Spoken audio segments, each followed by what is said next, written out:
Are you a victim of algorithmic wage discrimination? If not, just wait.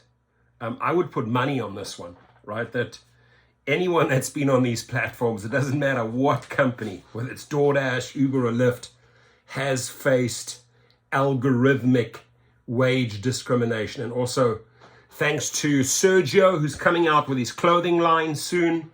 He's in this article, LA Times. Massive thank you to the columnist Brian Merchant. Thank you, sir. You did an amazing job here, and we appreciate your work. You've never worked for an on-demand app platform or for Amazon or even as an independent contractor at all in the last few years. There's a good chance that you've been discriminated against by an algorithm. He says, I will explain. Let's say I'm a delivery driver and I pick up the lunch you ordered from your local sushi joint and drop it off at your doorstep. It takes me 15 minutes and I get paid $5. You too are a delivery driver for the same company. You accept the same order, make the delivery in the same amount of time at the same level of quality. How much should you get paid for your work? $5, right? Seems pretty straightforward. The notion that people should be paid the same wages for doing the same work is one of the most fundamental assumptions about a fair labor market. And yet, according to new research from Vina Dubal, a law professor at UC Hastings, on-demand app and tech companies have been undermining this crucial compact in ways that stand to influence the future of work in deeply concerning ways. From Amazon to Uber to the healthcare sector, Dubal says workers are being paid different amounts. We've spoken about this many times. Many channels have spoken about this. Pretty much, hey, same time, same route, driver declines, other driver gets it. Different offers, right? Different offers. So this law professor, I've mentioned her in my last video. She did a phenomenal job.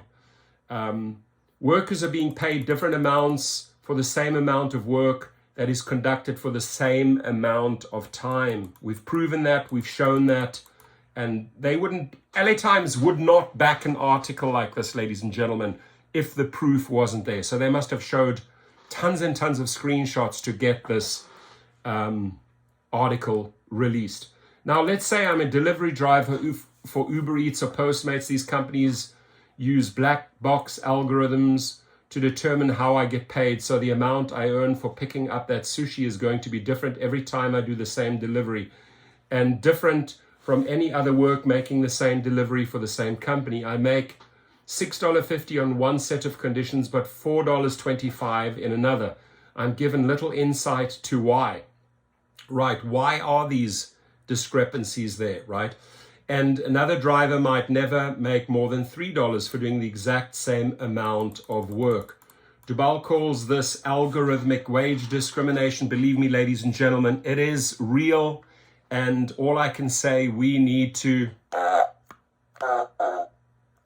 fart on them for this disgusting program that they've written to the algorithms. And it's a pernicious trend that has flown under the radar for too long. It's a phenomenon that she says can reduce your pay, undermine efforts to organize your workplace, and exacerbate racial and gender discrimination. And it stands to be supercharged by the rise of artificial intelligence. In her paper, which is forthcoming from Columbia Law Review, Dubal tells this new kind of wage discrimination and what it looks like in practice. It starts with data collection. And believe me, they have tons and tons of data. They know what similar or same trips paid, and it just varies. And there's a ton of reasons why it varies, because at the end of the day, they are constantly manipulating the outcome. They're gaming the system to their advantage. So where they live and work, what times of day, for how long they tend to work, what their earning targets are, and which kinds of jobs they are willing to accept. Dubal said these companies use that data to personalize and differentiate wages for workers in ways unknown to them. So let's say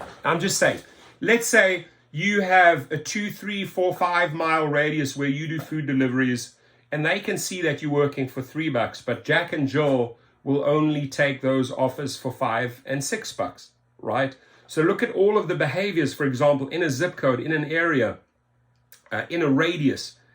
And guess who they're going to feed those trips? The person who takes the least, right? The person who is willing to do the job for the least amount of money. And then what this does, ladies and gentlemen, it brings everything down. So these desperados, or these people that just drive for pennies and crumbs and breadcrumbs, right? They bring everyone down together. And they know that. So that's why they use these algorithms to manipulate the wages. So companies such as Uber, Instacart, and Amazon are constantly collecting reams of granular data about the contract workers who use their platforms, where they live and where they work and what time of day, for how long they tend to work, what their earning targets are, etc., etc. In most cases, workers are given only 2 choices for each job they're offered on a platform: accept or decline, right? And they have no power to negotiate their rates. With the asymmetric information advantage all on their side, companies are able to use the data they've gathered to calculate the exact wage rates necessary to incentivize desired behaviors. Now, I would hope that some disgruntled engineer or a whistleblower would come forward and says, yes, we are doing exactly this. I would hope that some hacker could get into their system and expose the nonsense that these companies are doing.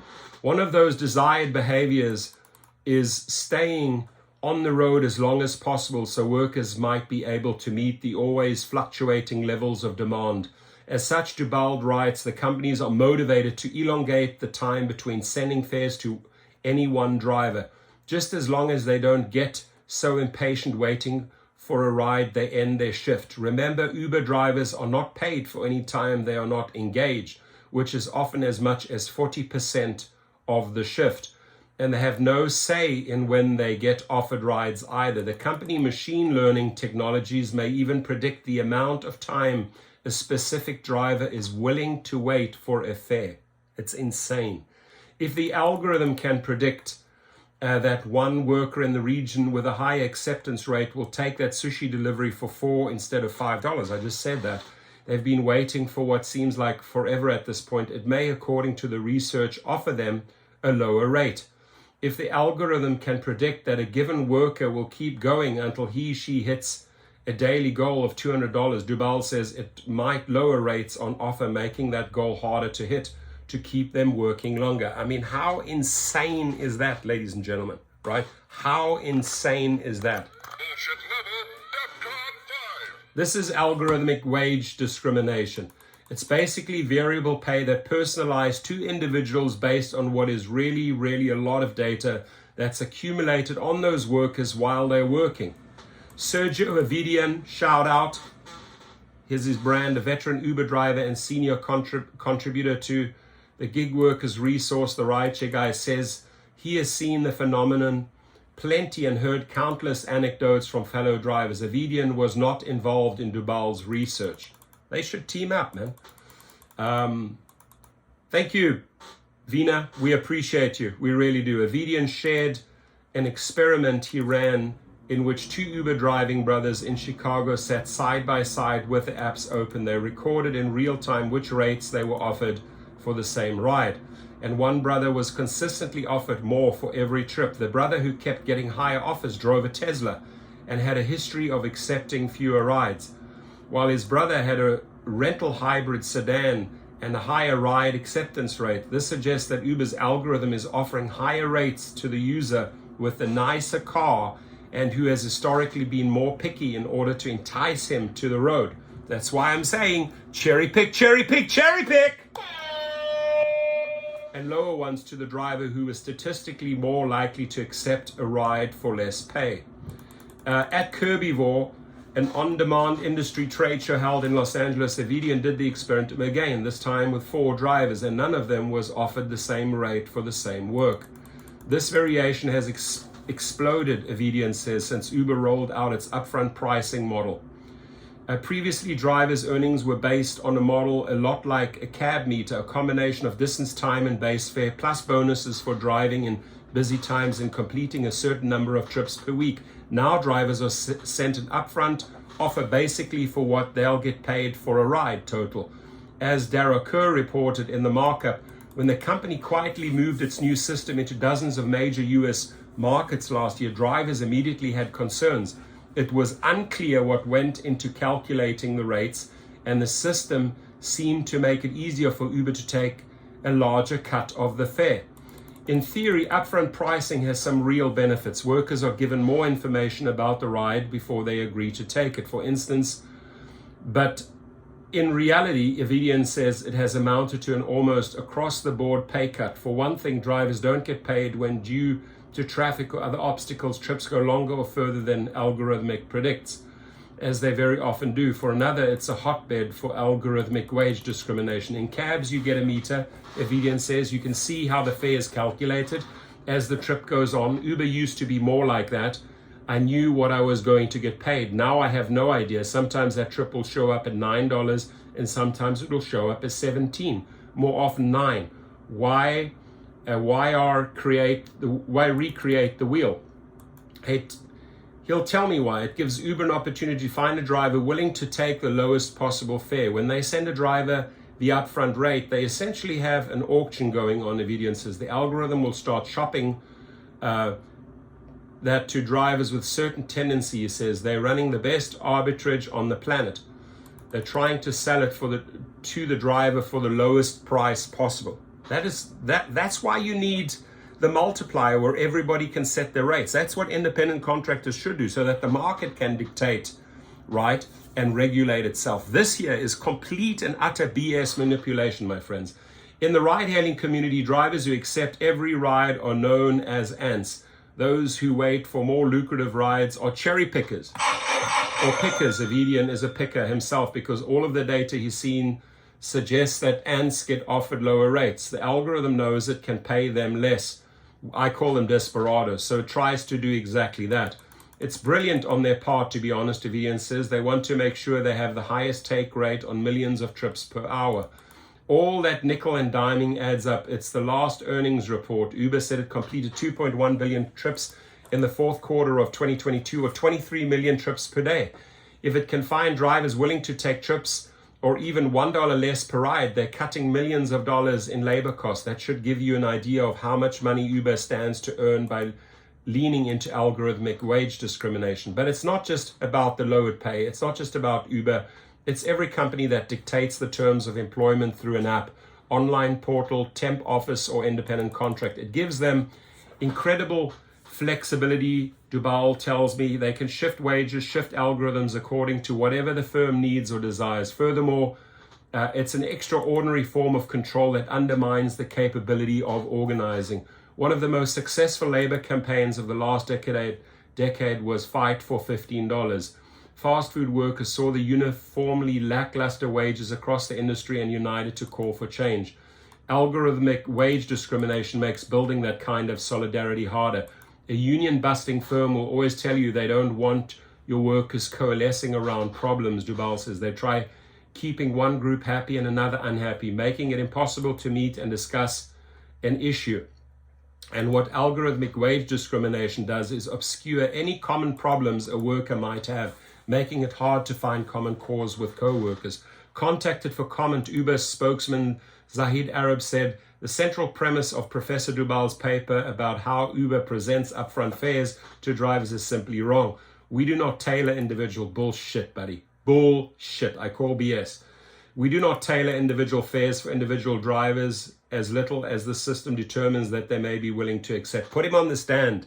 Let him swear on that. Moreover, factors like driver's race, ethnicity, quest, promotion, status, acceptance rate, total earnings, or prior trip history are not considered in calculating fares. Uber wouldn't say what exactly goes into the determining upfront pricing, which it insists is a boon to its drivers, but from where I'm sitting, it looks like another opportunity to hide its efforts to degrade wages behind proprietary technologies.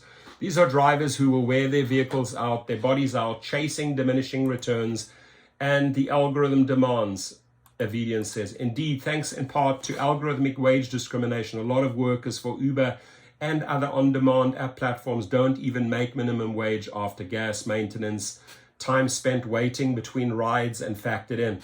And women and minorities who already see imbalances in pay are likely to feel the effects even more acutely. Uber owns Uber's own internal study, for instance, found that women drivers made 7% less than men did. That's BS. According to Uber's own analysis, there is a gender-based discrimination that arises from this algorithmically based wage setting, Dubal says. And since the on-demand app workers who log the most hours are mostly likely to be minorities, this kind of wage discrimination will have an outsized effect on their earnings. That is very scary and very novel way of recreating and entrenching existing gender and race-based hierarchies. Again, Uber says it does not consider race or gender in setting rates. I say bullshit. Worse yet, since this kind of wage discrimination is based on huge sets of data, that data can be packaged, bought, and sold to other app and contract companies. If firms can purchase and transfer all my data, how I work, when I work, how much I make, if all of this is transferable, the possibility for economic mobility is severely curtailed, especially in low-wage markets. Her paper cites payroll connectivity platform company Argyle, which claims to have 80% of all workers' employment data on file. Scary. If we don't address the creep of algorithmic wage discrimination now, the practice will be normalized in the larger sectors of our economy. And the time to address it is before yet another factor is introduced into the equation, AI systems. Currently, all the rage that can draw further on vast reams of data to make even more inscrutable projections about how much a worker should earn. The combination of AI and algorithmic wage discrimination has the potential to create a unique set of dystopian harms. Dubal's prescription and outright ban on using algorithms and AI to set wages count Avidian in two. Without a doubt, he says, starting with upfront pricing, it should be banned. In the interest of averting a future where no one is quite sure they're making the wages they are, where the amount we earn slowly circles the drain at the whims of an inscrutable algorithm over which we have no control. I have to say I concur. Thank you, Brian Merchant. You rock, my friend. You rock. So please comment on this. I will leave the link under the video. I got to run. I have a private client right now. 17 minutes. Didn't think it would go this long. Appreciate you all. Bye-bye.